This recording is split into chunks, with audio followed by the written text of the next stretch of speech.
So we experienced how the lander landed on the surface of the moon yesterday with when the Chandrayaan lander landed at 6:04 p.m. After that, it took few hours to make it settle down, and after all the parameters were checked and saw that all components are working fine, the one of the doors in the on the lander was opened, and through that door, a rover rolled out, and this rover took about an hour of time so that it can smoothly slide down the thing and roll down on the slope, and it landed on the surface of the moon.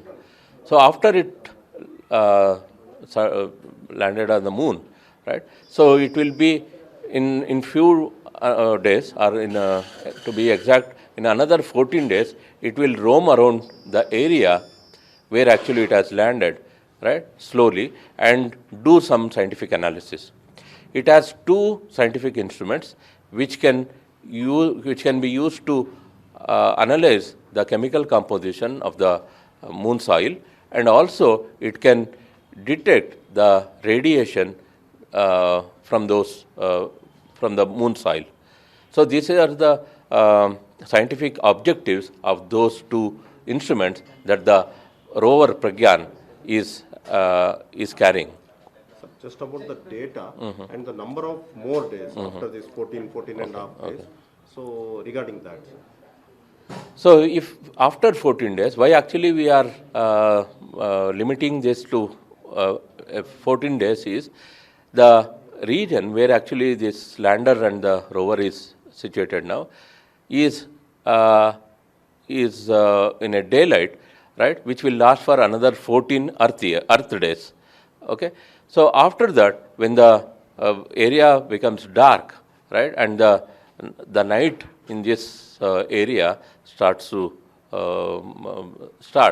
So there will be no sunlight to make the solar panels to work, and no electricity will be generated through them, so which will not fuel the scientific instrument. So because of that, none of the scientific instruments will work.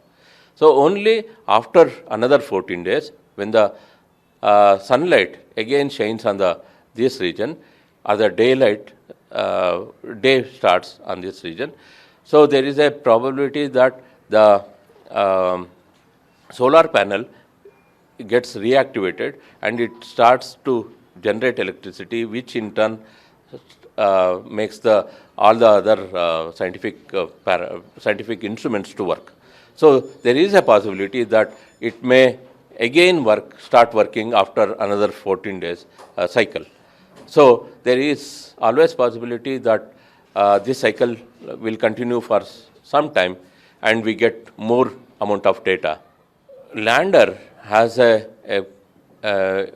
transmitter which is capable of transmitting the information from it to the Earth center, the center which is based on the Earth, and it can also communicate the same information to the Chandrayaan-2 orbiter, which is going around the moon, right?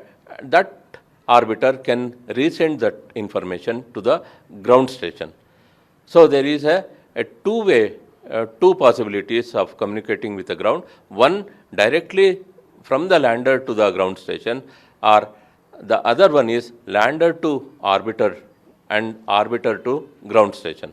So in ISTRAC, which is in Pune, that actually observes all this information, and it will collect the data that comes from these two landers.